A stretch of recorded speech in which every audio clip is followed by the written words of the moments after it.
اعوذ باللہ من الشیطان اللعین الرجیم بسم اللہ الرحمن الرحیم اللہم عجل ولیک الفرج والعافیت والنصر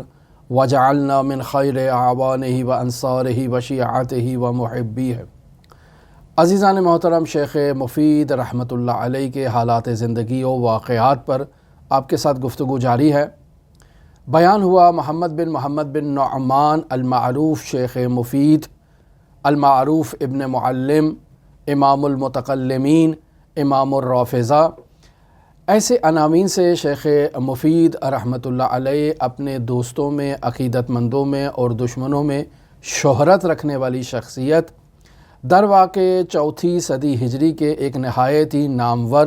اور جلیل القدر اشیاء عالم دین ہیں۔ شیخ صدوق رحمۃ اللہ علیہ کی زندگی کو عزیزان محترم اگر مطالعہ کیا جائے تو وہ معروف جملہ جسے بعض لوگ سید الشہداء علیہ آلاف و تحیت و ثنا سے منسوب کرتے ہیں، جبکہ سید الشہداء کا یہ جملہ نہیں ہے کہ ان الحیات عقیدۃ والجہاد، کہ زندگی عقیدہ اور جہاد کا نام ہے، یعنی انسان عقیدہ توحید، عقیدہ نبوت اور عقیدہ امامت پر کاربند ہو، اس عقیدہ پر پختگی قائم کرے اور تمام زندگی اس عقیدے کی حفاظت کے لیے جہاد کرے، کوشش کرے، جد و جہد کرے اور اسی عقیدے کے دفاع میں انسان شہادت کی موت پر فائز ہو جائے۔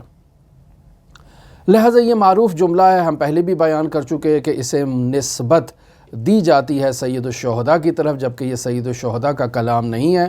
بعض لوگ خود اس جملے کے بارے میں بھی گفتگو کرتے ہیں اور کلام کرتے ہیں کہ یہ جملہ درست نہیں ہے، چونکہ بسا اوقات انسان کا عقیدہ نادرست ہوتا ہے، تو اس جملے کا یہ مطلب ہے کہ انسان نے اگر نادرست عقیدہ بھی قائم کر رکھا ہو تو اس عقیدے کی دفاع میں انسان کو جد و جہد کرنی چاہیے اور اسی عقیدے پر انسان کو موت آنی چاہیے، جبکہ یہ درست نہیں ہے۔ لیکن عزیزان محترم، اس جملے کو اگر مد نظر رکھا جائے تو شیخ مفید رحمۃ اللہ علیہ نے اپنی تمام زندگی جہاد علمی میں گزاری ہے۔ یعنی کیا مراد؟ یعنی عقیدہ توحید پر کاربند، عقیدہ نبوت پر کاربند، عقیدہ امامت پر کاربند اپنی تمام زندگی میں شیخ مفید رحمۃ اللہ علیہ نے مذہب حقہ امامیہ کی حقانیت کے اس بات کے لیے جد و جہد کی ہے۔ اپنی تمام تر زندگی انہوں نے شیعوں کی قیادت کی ہے، اہل بیت علیہم الصلاۃ والسلام کی صحیح تاریخ کو منتقل کرنے کے لیے جد و جہد کی ہے، فقہ شیعہ کو احیاء کرنے کے لیے، ان میں جو ہے وہ ایک نکھار لانے کے لیے شیخ مفید رحمۃ اللہ علیہ نے جد و جہد کی ہے، صحیح اعتقادات امامیہ اور اعتقادات شیعہ کا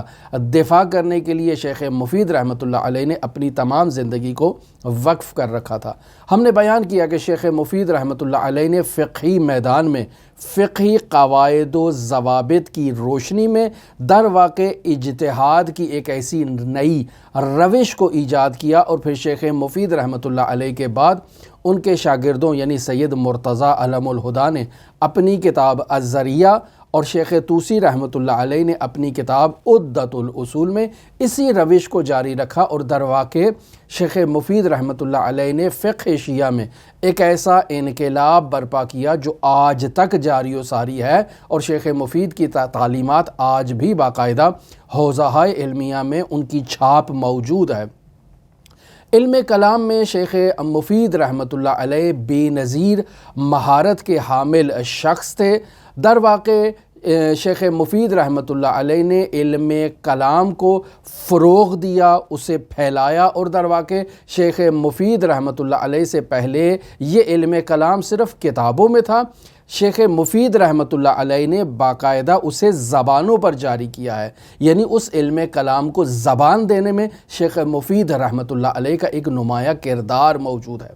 بیان ہوا کہ شیخ مفید رحمۃ اللہ علیہ بغداد کے قرخ نامی علاقے میں، جو در واقع شیعہ نشین علاقہ تھا، اس علاقے میں زندگی بسر کیا کرتے تھے۔ وہاں کی مشہور و معروف مسجد جس کا نام براسہ ہے، اس میں شیخ مفید رحمۃ اللہ علیہ کے باقاعدہ درس ہوا کرتے تھے۔ یہ مسجد آج بھی آثار شیعہ کی باقی ہے، موجود ہے۔ لہٰذا شیخ مفید رحمۃ اللہ علیہ نے تمام شیعوں کو ایک پرچم تلے جمع کیا، ان کی عزت اور اقتدار میں اضافہ کیا۔ یعنی شیخ مفید رحمۃ اللہ علیہ کے زمانے میں جو شیخ مفید رحمۃ اللہ علیہ نے کتابیں تحریر کی ہیں، ان کتابوں سے جو شیعوں کو عزت ملی ہے، جو شیخ مفید رحمۃ اللہ علیہ نے جن شاگردوں کی تربیت کی ہے، اور جو باقاعدہ بحث و استدلال کا دروازہ شیخ مفید رحمۃ اللہ علیہ نے کھولا ہے، اس دروازے کے کھولنے سے شیخ مفید رحمۃ اللہ علیہ نے درواقع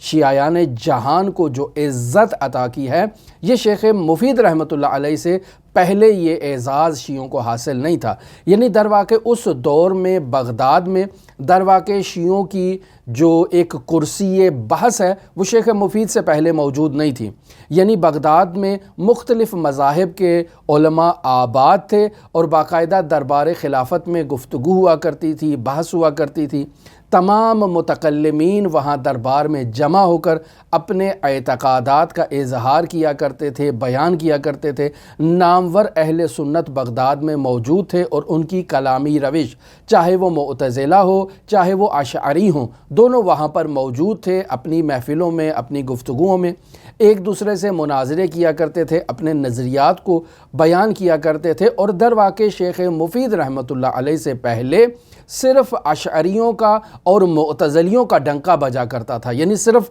انہی کی بات جو ہے وہ سنی جاتی تھی اور کرسی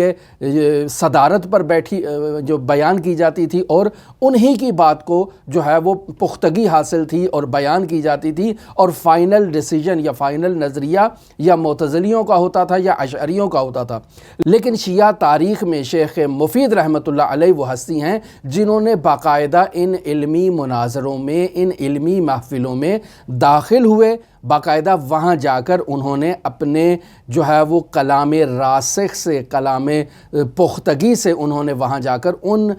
جو معتزلی اور اشعری عقائد ہیں ان کا جو ہے وہ تمام کا تمام جو نظریات ہیں ان کو نابود کیا، ان کو وہاں پر انہوں نے رد کیا، اور پختہ دلائل سے، پختہ نظریات سے، باقاعدہ منطق سے، باقاعدہ برہان سے، باقاعدہ استدلال سے انہوں نے ایک ایسی روش کو اپنایا کہ درواقع وہ تمام مکاتب فکر جو شیخ مفید رحمۃ اللہ علیہ سے پہلے وہاں موجود تھے، ان تمام مکاتب کو ایسے مغلوب کر دیا کہ اب وہ شیخ مفید رحمۃ اللہ علیہ سے حسد کرنے لگے۔ معروف خطیب جو خطیب بغدادی کے اعتبار سے شہرت رکھتا ہے اور نہایت ہی مشہور شخصیت ہے، درواقع اس کے اگر آپ آثار کو دیکھیں اور اس کے آثار میں شیخ مفید رحمۃ اللہ علیہ کا جہاں بھی تذکرہ آئے تو آپ دیکھیں کیسے اس کے قلم سے شیخ مفید کے بارے میں نفرت کی جھلک واضح طور پر نمایاں ہوتی ہے، اور واضح طور پر انسان محسوس کر سکتا ہے کہ اس کاتب کے قلم میں جو نفرت کی جھلک نمایاں ہے وہ درواقع اس مصنف کے وجود میں پائی جاتی ہے۔ یعنی یہ مصنف درواقع شیخ مفید کی نفرت سے جھلس رہا ہے، اور باقاعدہ اس کا وجود جو ہے وہ شیخ مفید سے نہایت ہی متنفر وجود ہے۔ یہ خطیب بغدادی شیخ مفید کے لیے لکھتا ہے کہ اگر شیخ مفید چاہتے تو وہ ایک لکڑی کے ستون کو دلائل کی روشنی میں سونے کا ستون ثابت کر سکتے تھے، یعنی اتنی اس کے اندر قدرت اور اس قدر اس کے دلائل میں اتقان اور جو پختگی پائی جاتی تھی کہ جس کے تحت وہ ایسا کرنے کی مہارت رکھتا تھا۔ لہٰذا شیخ مفید رحمۃ اللہ علیہ کے اس دور میں باقاعدہ معتزلہ جو گروہ ہے ان کے سربراہ قاضی عبدالجبار سے مناظرات یہ باقاعدہ شہرت رکھتے ہیں، اور اسی طرح سے اشاعرہ کے جو سربراہ ہیں ابو بکر باقلانی، یہ درواقع اس وقت قاضی القضات بھی تھے، ان کے ساتھ جو شیخ مفید رحمۃ اللہ علیہ کے مناظرات ہیں وہ شہرت رکھتے ہیں۔ شیخ مفید رحمۃ اللہ علیہ نے درواقع شیعوں کو جو ہے وہ ایک بلند علم کلام میں مقام عطا کیا، علم فقہ میں ایک ایسا بلند مقام عطا کیا جو آج تک مشعل راہ کا کردار ادا کر رہا ہے۔ شیخ مفید رحمۃ اللہ علیہ کے مناظرات کو ان کے شاگرد سید مرتضیٰ علم الہدیٰ نے بھی جمع کیا اور قابل استفادہ ہیں۔ شیخ مفید کے مناظرات میں ان کے بچپن کا ایک واقعہ ذکر کیا جاتا ہے کہ جب شیخ مفید رحمۃ اللہ علیہ کے والد انہیں بغداد لے کر آئے اور باقاعدہ انہیں ابو عبداللہ المعروف جمل کے پاس شاگردی کے لیے لے کر آئے کہ وہ ان کو شاگرد اپنا بنائیں، تو در واقع شیخ مفید ان سے شاگردی کیا کرتے تھے۔ پھر شیخ مفید رحمۃ اللہ علیہ ایک مرتبہ گئے ابو یاسر کے پاس اور ان سے جو ہے وہ گفتگو کی، بحث کی، ان سے شاگردی کرنا چاہی، لیکن جب شیخ مفید رحمۃ اللہ علیہ نے ان پر کچھ اعتراضات کیے، کچھ سوالات کیے، تو ابو یاسر ان کا جواب دینے سے جو ہے وہ عاجز ہو گئے۔ تو پھر شیخ مفید سے کہتے ہیں کہ آپ مجھ سے یہ سوالات کیوں کر رہے ہیں؟ میں اتنی زیادہ علمی شہرت اور علمی مقام نہیں رکھتا ہوں، آپ علی بن عیسیٰ رمانی کے پاس جا کر سوال کریں۔ تو شیخ مفید کہتے ہیں کہ میں تو انہیں نہیں جانتا ہوں، وہ کون ہیں، اور میں یہ بھی نہیں جانتا ہوں کہ وہ کہاں زندگی بسر کرتے ہیں اور ان کا گھر کہاں پر ہے اور کیسے ان کے گھر تک پہنچا جا سکتا ہے، تو مجھے تو یہ معلومات نہیں ہے، میں ان کے پاس کیسے جاؤں؟ تو ابو یاسر اپنے ایک شاگرد سے کہتے ہیں کہ شیخ مفید کو چلے جاؤ، جا کر علی بن عیسیٰ رمانی کے گھر لے جاؤ۔ تو اب وہ شاگرد شیخ مفید کو جیسے ہی علی بن عیسیٰ رمانی کے گھر لے کر آتا ہے تو دیکھتے ہیں کہ وہاں مجلس درس برپا ہے اور جو ہے وہ بہت سارے لوگ جو ہیں وہ شیخ سے استفادہ کرنے کے لیے موجود ہیں۔ شیخ مفید وہاں آخر مجلس میں اور درس کی آخری قطار میں جا کر بیٹھ جاتے ہیں، درس ہو رہا ہے، اور جیسے ہی درس ختم ہوتا ہے لوگ آتے ہیں آہستہ آہستہ علی بن عیسیٰ رمانی کے پاس، اپنے سوالات پوچھتے ہیں اور محفل سے برخاست ہو جاتے ہیں اور باہر نکلتے جاتے ہیں۔ آہستہ آہستہ بتدریج محفل سے لوگوں کا ہجوم جو ہے وہ ختم ہونا شروع ہوا، تو شیخ مفید بھی آہستہ آہستہ آگے بڑھتے ہیں۔ لہٰذا شیخ مفید سے پہلے ایک بصری شخص آگے بڑھتا ہے اور وہ آ کر علی بن عیسیٰ رمانی سے ایک سوال کرتا ہے۔ وہ سوال کرتا ہے کہ یا شیخ، مجھے آپ حدیث غدیر کے بارے میں اپنے نظریے سے آگاہ کریں کہ حدیث غدیر در واقع وہ حدیث ہے کہ جس کے بحاف پر شیعہ قائل ہے کہ امیر المؤمنین علی ابن ابی طالب رسول خدا صلی اللہ علیہ وآلہ وسلم کے خلیفہ بلا فصل ہیں۔ تو یا شیخ رمانی، آپ مجھے بتائیں حدیث غدیر کے بارے میں آپ کا کیا نظریہ ہے؟ جبکہ حدیث غدیر کے مقابلے میں ایک حدیث ہے جسے حدیث غار کہتے ہیں، یعنی غار کا واقعہ۔ در واقع یہ حدیث نہیں ہے، یہ ایک واقعہ ہے جس میں معلوم ہوتا ہے کہ رسول خدا صلی اللہ علیہ وآلہ وسلم نے جب مکہ سے مدینہ کی طرف ہجرت کی تو ہجرت کے وقت اس وقت رسول خدا کے ساتھ وہاں ایک اور صحابی بھی موجود تھا جو باقاعدہ رسول خدا کے ساتھ اس غار میں موجود تھا، اور اس غار کے واقعے کو اہل سنت باقاعدہ اس صحابی کی خلافت پر دلیل تصور کرتے ہیں۔ تو یا شیخ علی بن عیسیٰ رمانی، آپ مجھے بتائیں آپ کی نظر کیا ہے اس واقعہ غار کے مد مقابل حدیث غدیر کے بارے میں؟ اب خطیب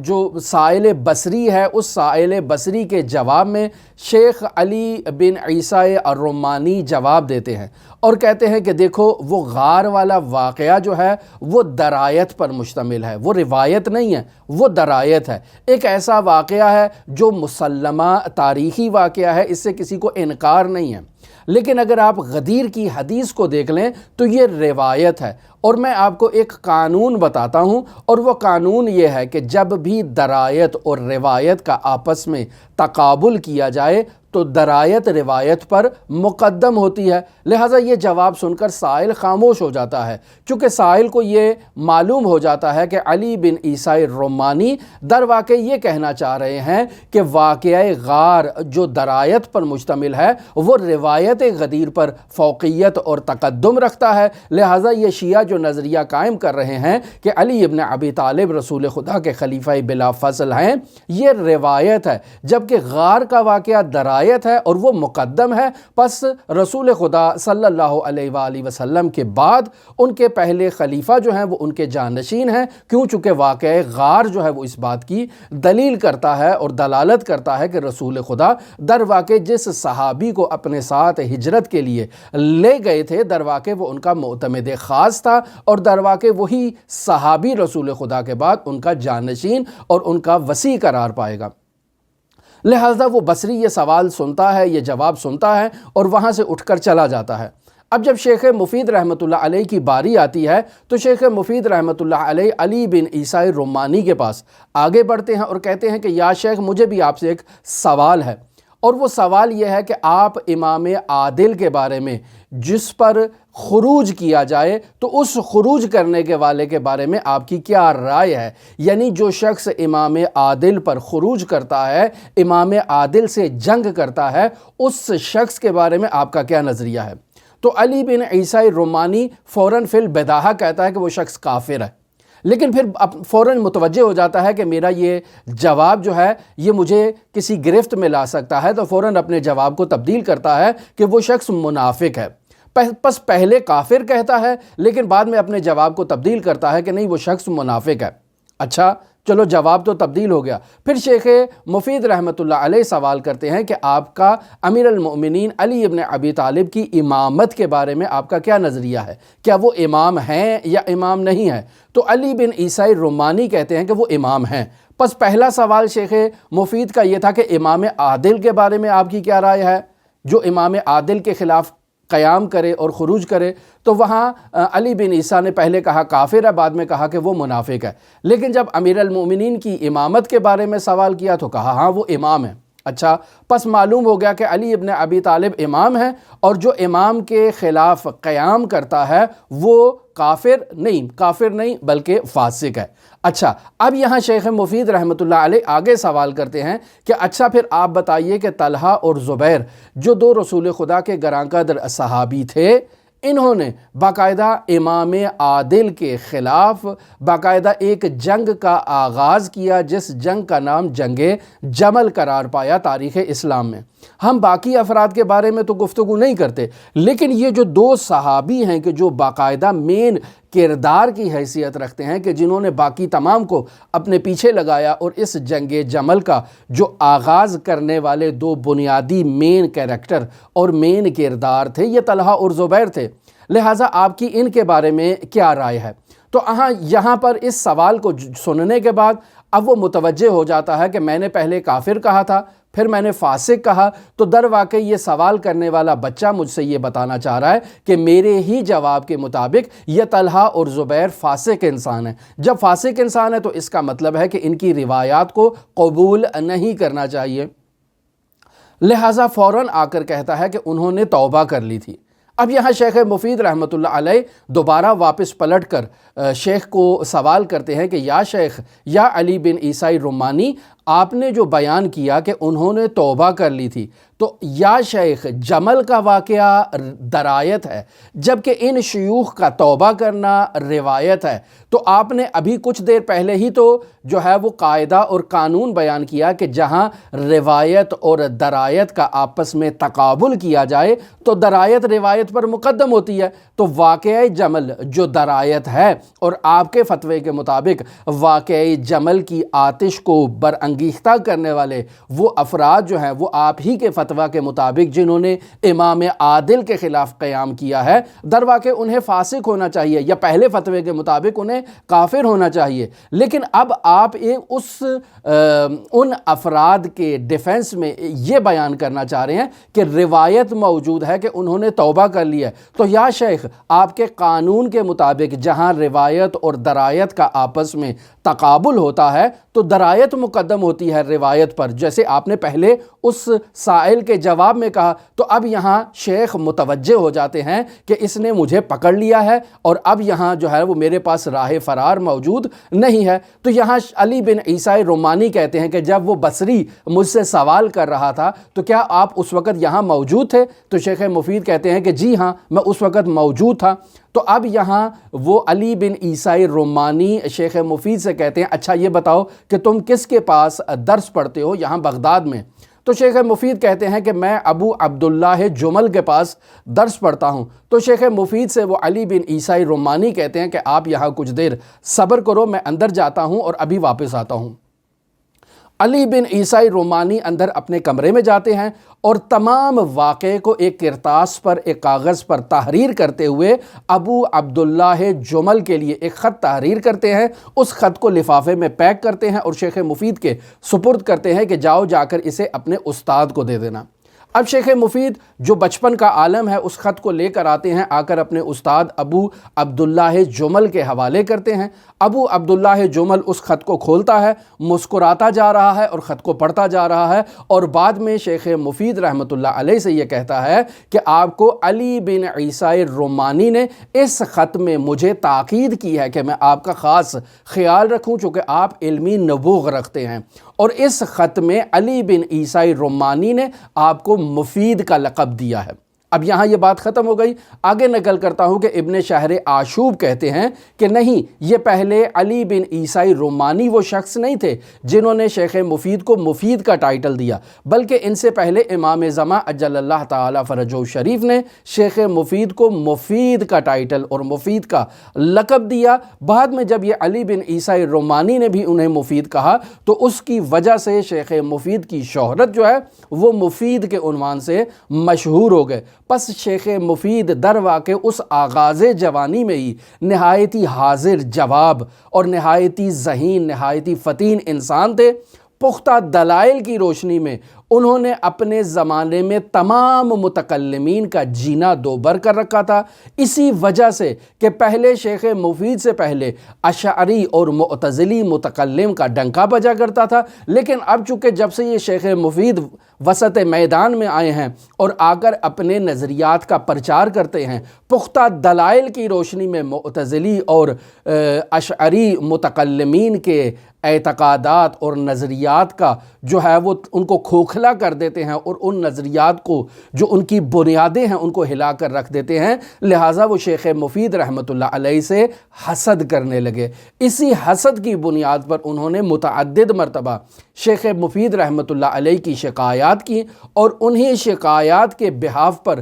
شیخ مفید کو متعدد مرتبہ زندگی میں زندانوں کا سامنا کرنا پڑا، یا انہیں متعدد مرتبہ جو ہے وہ شہروں سے بدر کر دیا جانے لگا۔ یہ ہیں شیخ مفید رحمۃ اللہ علیہ جو نہایتی عظیم اور جلیل القدر شخصیت ہیں۔ شیخ مفید رحمۃ اللہ علیہ نے کون سی گراں بہا کتابیں تحریر کی ہیں، اسے ہم اپنی آئندہ گفتگو میں آپ کے ساتھ بیان کریں گے۔ ہماری دعا ہے کہ خداوند متعال اس جلیل القدر عالم اور فقیہ کے درجات کو بلند کرے۔ خداوند متعال ان کی کاوشوں کو، ان کی محنتوں کو، زحمتوں کو اپنی بارگاہ میں درجہ قبولیت عطا فرمائے۔ خداوند متعال ہمیں ان کے آثار سے فیض حاصل کرنے کی، ان کے آثار کا مطالعہ کرنے کی توفیق عطا فرمائے۔ خداوند متعال کی بارگاہ میں دعا گو ہیں کہ منجی عالم بشریت حضرت صاحب العصر صاحب الزمان مہدی موعود کے ظہور میں تعجیل فرمائے، اور ہمیں ان کے اصحاب و اعوان و انصار میں شمار فرمائے۔ اللہم صلی علی محمد و آل محمد وعجل فرج قائم آل محمد۔